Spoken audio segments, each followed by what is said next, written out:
Morning. May ito na naman ang ano natin. Project, bago. Papalit tayo ng water pump dahil may tagas dito. Tapos bababa natin yan, transmission. Ito. Ayan. Ito po ang ating project ngayon. Kita-kits tayo mamaya.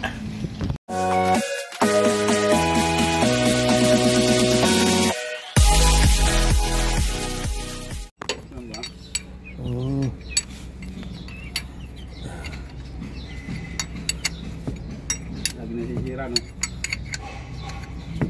Asukal eh.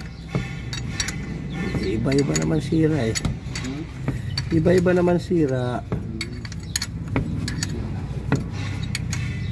Ganun talaga yan kasi ginagamit eh. Yung karga nila mabigat eh. Mabigat yung pangarga nila, talagang mayroong talagang tendency ganun. Hindi naman yan brand new eh.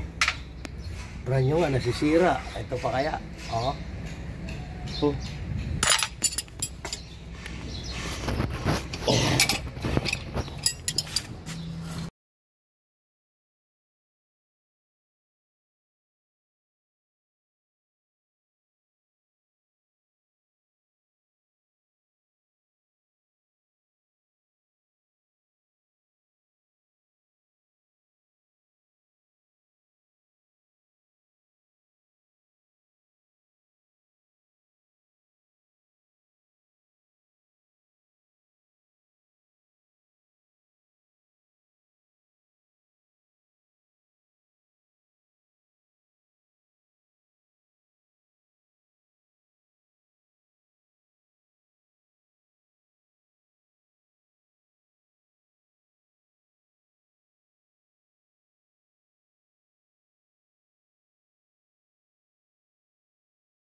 Ang pressure plate tsaka lining. Buti nakakuha tayo ng kasama yan. Sige, bira RC.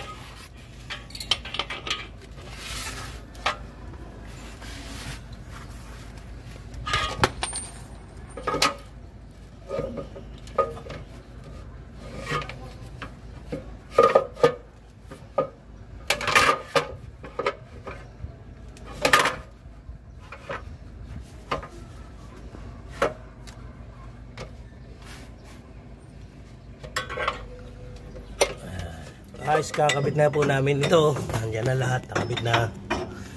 May lining. Okay. Naman po yung water pump, ikakabit na po natin to. Yan, dyan po dyan. Ano ba? May gasket siya. Lalagyan natin ito. Pandikit. Yun. Meanwhile, check natin kung may tagas pa.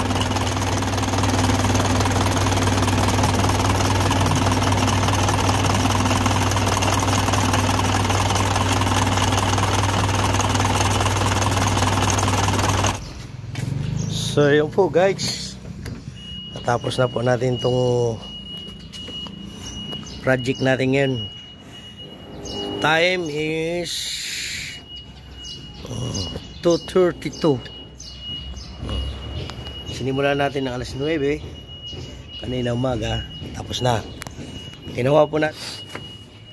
So yun po guys, tapos na naman natin tong project natin na to. Sinimulan natin ng alas 9, tapos natapos ng 2:30. Palit tayo ng clutch lining, pressure plate, release bearing, transmission support, tsaka yung tagas water pump. So yun lang. Thanks for watching Buhay Mekaniko po.